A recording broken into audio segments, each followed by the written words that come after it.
Olá, alunos, tudo bem com vocês? Aqui é o professor Nilson de Geografia. Espero que vocês estejam todos bem. Quero dizer para vocês que nós estamos com saudade e não vemos a hora aí de nos encontrarmos novamente.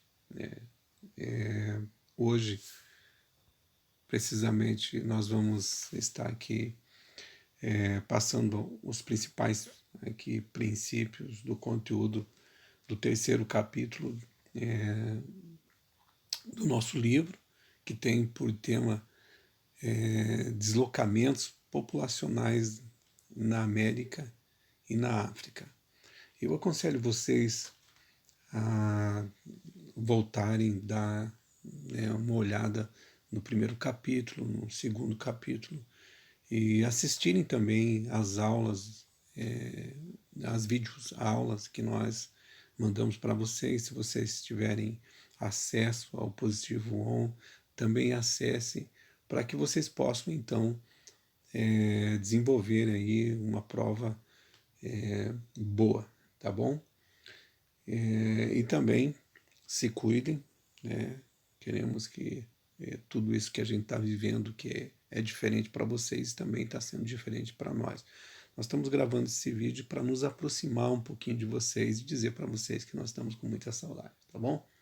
Então vamos lá.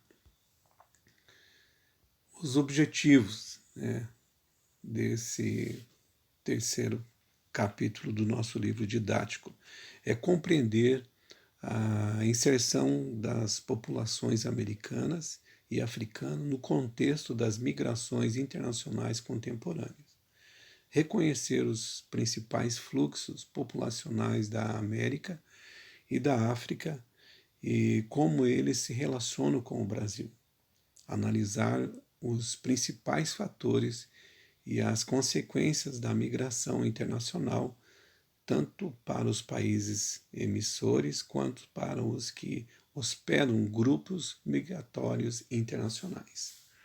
Então vamos lá. Nós, para iniciarmos, para ficar claro para vocês, a gente vai trabalhar então os conceitos primeiros, né? Migrantes retrata o deslocamento populacional ocorrido independentemente de ele apontar a saída ou a entrada de pessoas em determinado território, né? Então, guardem lá, né, esse conceito para vocês compreenderem todo o conteúdo. Imigrante refere-se à entrada de pessoas de outros lugares que vão habitar em determinado país. E emigrante, ou imigração, relaciona-se à saída de pessoas que vão habitar em outros países. No primeiro capítulo deste livro, quando estudamos a trajetória da humanidade sobre o globo terrestre, de acordo com as teorias atuais de maior aceitação no meio científico, aprendemos que a migração faz parte da vida dos seres humanos, desde os princípios, ou do princípio da espécie.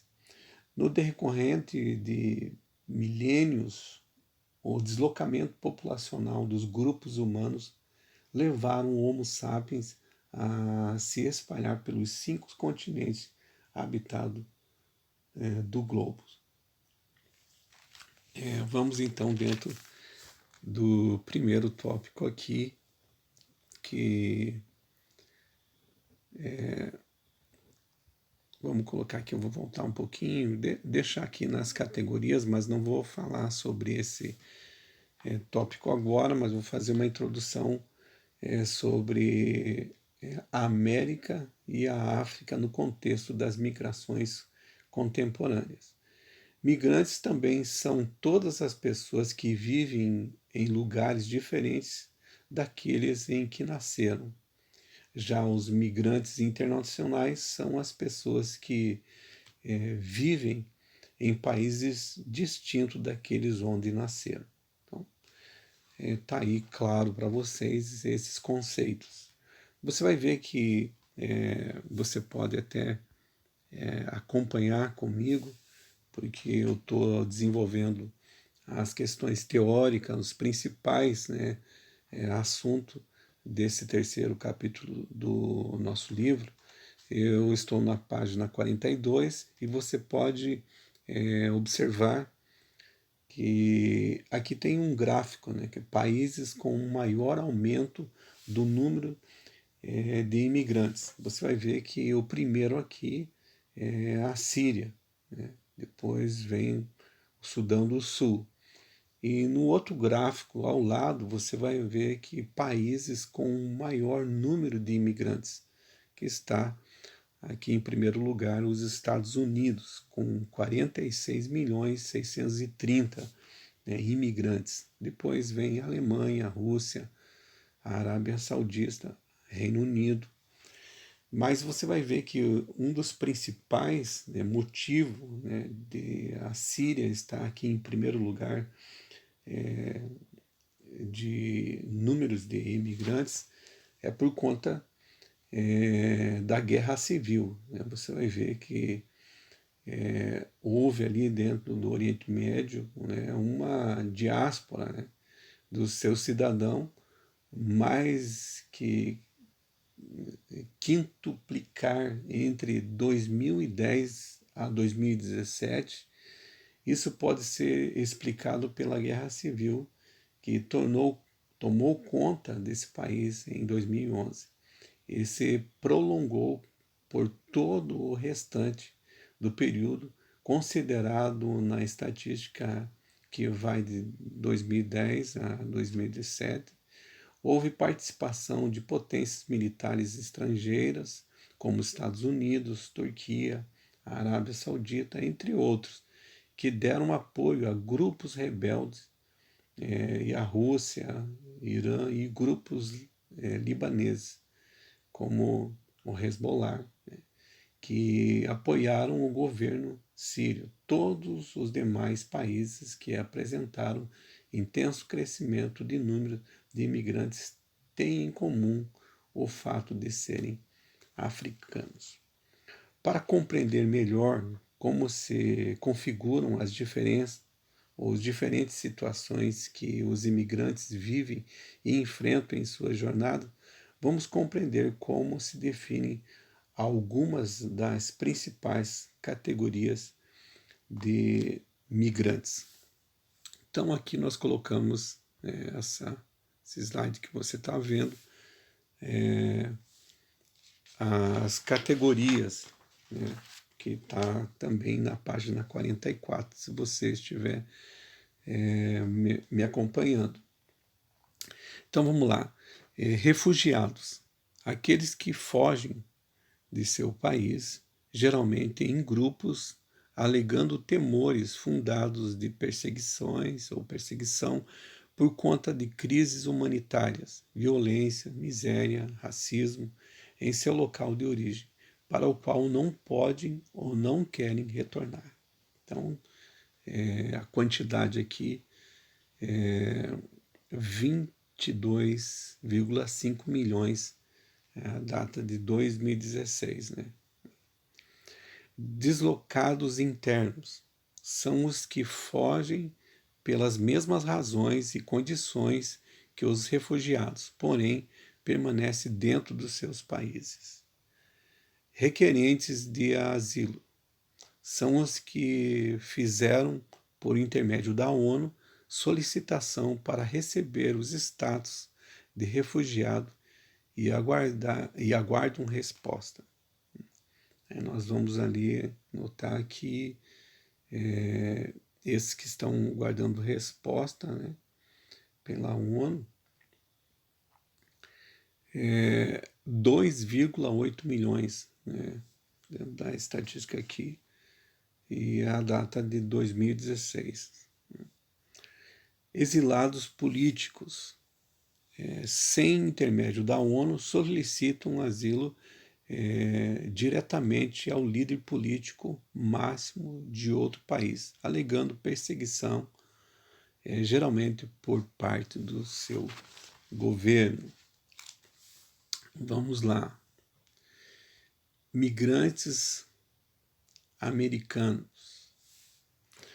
O continente americano apresenta consideráveis população de imigrantes internacionais, em que se destaca o fluxo de latinos-americanos para países europeus e principalmente para os Estados Unidos, lar da maioria da população de imigrantes no mundo. 44,6 milhões de seus habitantes são estrangeiros.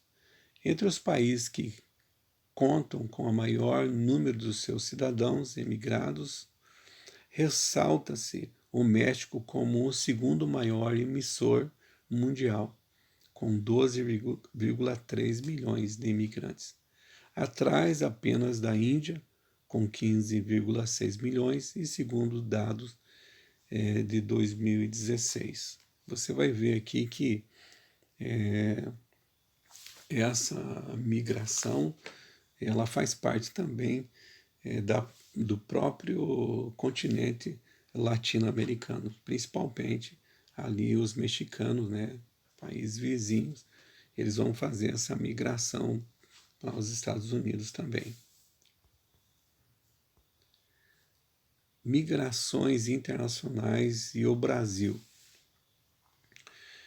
Com a nova lei de migração, aprovada em 2017, o Brasil tem, na atualidade, uma abordagem humanitária e relativamente aberta aos estrangeiros residentes no país. Porém, o contrário do que ocorreu em boa parte do passado nacional, hoje apenas uma pequena proporção de imigrantes entre os brasileiros, cerca de 750 mil pessoas em 2017, o que configura por volta de 0,3% da população.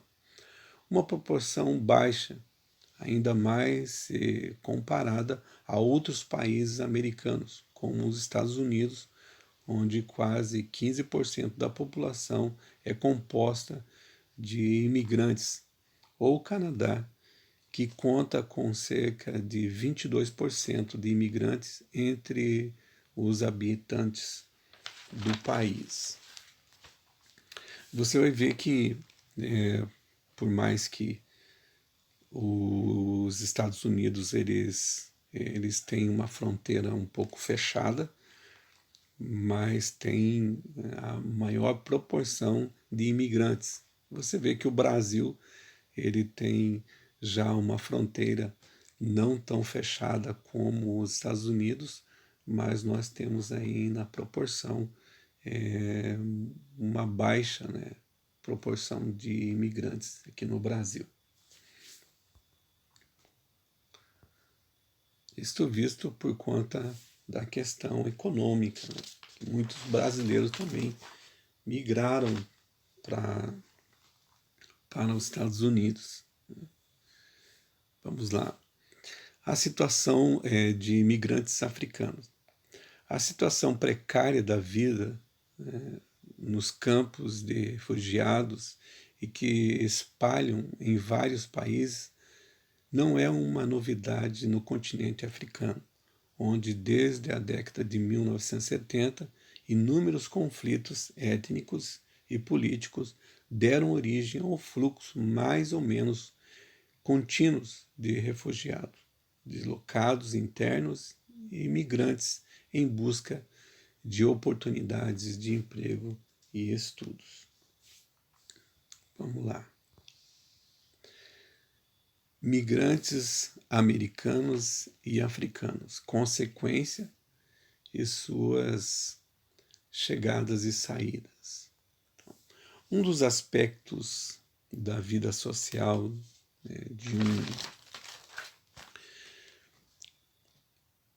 de uma população que recebe ou emite migrantes internacionais são os efeitos sentidos no mercado de trabalho. Nos países africanos é comum que a imigração de jovens formados com ensino superior para países de economia desenvolvida configure em algumas medidas o fenômeno denominado fuga de cérebro. Nós vamos ver aqui então que os aspectos da vida social de uma população que recebe ou imita imigrantes internacionais são os efeitos sentidos no mercado de trabalho, como nós já falamos. Nos países da América Latina e do Caribe, assim como nos países africanos, é comum que a imigração de jovens formados com ensino superior para países de economia e desenvolvida configure em uma medida, né, o fenômeno aqui que foi citado, fuga de cérebro, a saída de mão de obra qualificada para a busca de oportunidade em outros países. Por sua vez, os países receptores obtêm ampla vantagem, pois não investiram na qualidade dos migrantes, cujo custo foram bancados por suas famílias ou países, quando formados em sistema público de educação. Então, nós vemos aqui que as consequências, isso, chegadas e saídas, se dá dentro dessa busca, né, para uma vida melhor. Obviamente que um país que tem um IDH melhor, né, uma condição econômica melhor, ela vai fazer essa recepção desses jovens que já chegam dentro de uma proporção já qualificados, e obviamente quando eles saem também eles deixam, né, esse país de origem com falta de mão de obra. Então as consequências, né, de sair de ser chegada, você vai ver que vai lucrar, vamos colocar assim, o país que está recebendo e que oferece uma qualidade de vida melhor, né? Por outro lado, questões como as diferentes culturas, né, dificuldades de aprendizagem de idioma e até mesmo a difusão de ideologias, a questão da xenofobia ou racismo tem gerado problemas preocupantes para os imigrantes de países latino-americanos, caribenhos, africanos. Na Europa, alguns países têm adotado política restritiva que acabam por impedir a reunião de familiares, né, imigrantes com os membros que migram depois. Nos Estados Unidos também se observam problemas de xenofobia e preconceito. Entretanto, como mostra o gráfico aqui da página 51, você vai ver que de 1994 a 2016 houve, graças a Deus, aí, né, um declínio, né, sobre a questão dos imigrantes. Então, a visão dos habitantes sobre os imigrantes no país melhorou entre 1994 a 2016. Então, nós chegamos aqui ao final, né, desse livro, e espero que vocês se dediquem, né, esse vídeo ou esse áudio que a gente está fazendo aqui com vocês, para nós nos aproximarmos de vocês, dizer que nós estamos com muita saudade e não vemos a hora de estar junto novamente. É um momento, né? Tenham aí calma, se dediquem, aproveitem para vocês estudarem e que vocês possam desenvolver então aí, chegar a um objetivo de alcançar um aprendizado significativo. Então, deixo aqui mais uma vez que vocês possam assistir a videoaula que nós mandamos, e se você tem acesso ao positivo, bom, também acesse e busque estudar para desenvolver então aí uma prova, né, muito boa, tá bom? Um abraço a todos, até a próxima.